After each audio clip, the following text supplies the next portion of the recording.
دلې د یوازې اعلامیه پاته ده د امن چغې یا د نننۍ غونډې اعلامیه ګران ملګري د پی ټي ایم دپاره ډېر ستړی همکار نورایل کلیوال راځي سټیج ته او اعلامیه درته اوروي. اعوذ بالله من الشیطان الرجیم بسم الله الرحمن الرحیم. د ټولو ملګرو څخه ډیره زیاته مننه کوو چې تاسو راغلاست او زغم مو وکړئ. په ځانګړې توګه د کرښې اغاړې پښتنو افغانانو د راتګ څخه ډیره مننه کوو. اسد کرار، د شهید ارمان لوڼي ورور هاشم او دغسې نور کم ملګري د ټولو څخه ډیره مننه کوو چې په غونډه کې ګډون وکړئ.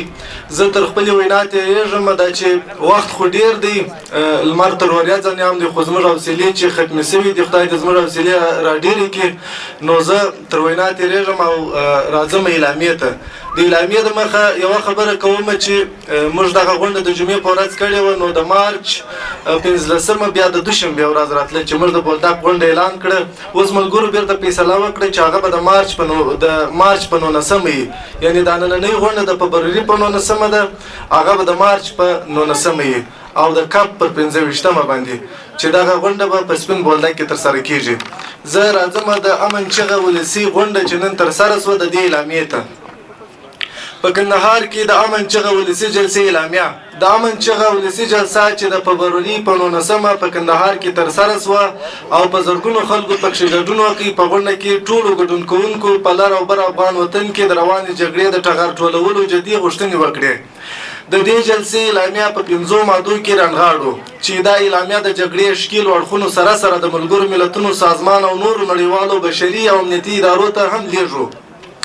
لومړی، په افغانستان کې د روانې جګړې ته د پای ټکي ایښودلو لپاره د دې جګړې د داخلي او بهرنیو ښکیلو اړخونو څخه د جنګ درولو او د دې لویې خوني پروژې د پای ته رسولو غوښتنه کوو.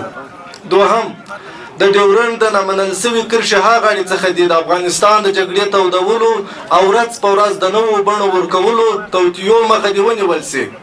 دریم، د ډیورنډ فرضي کرښې هاغاړې پښتنو سره د ظلم او تیرۍ پای ته ورسیږي او په جګړه کې د هغوی د استعمالولو لپاره د بلاک میل کېدو سلسله ودرېږي.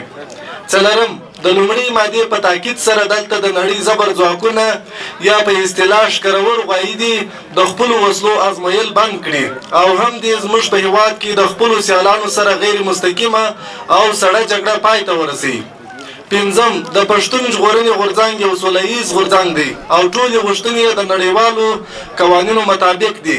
د پاکستاني ریاست لخوا د دې غورځنګ غړو ته ستونزې نه جوړېږي او د یاد غورځنګ ټول نیول سوي غړي دې ژر تر ژره خوشي کړل سي.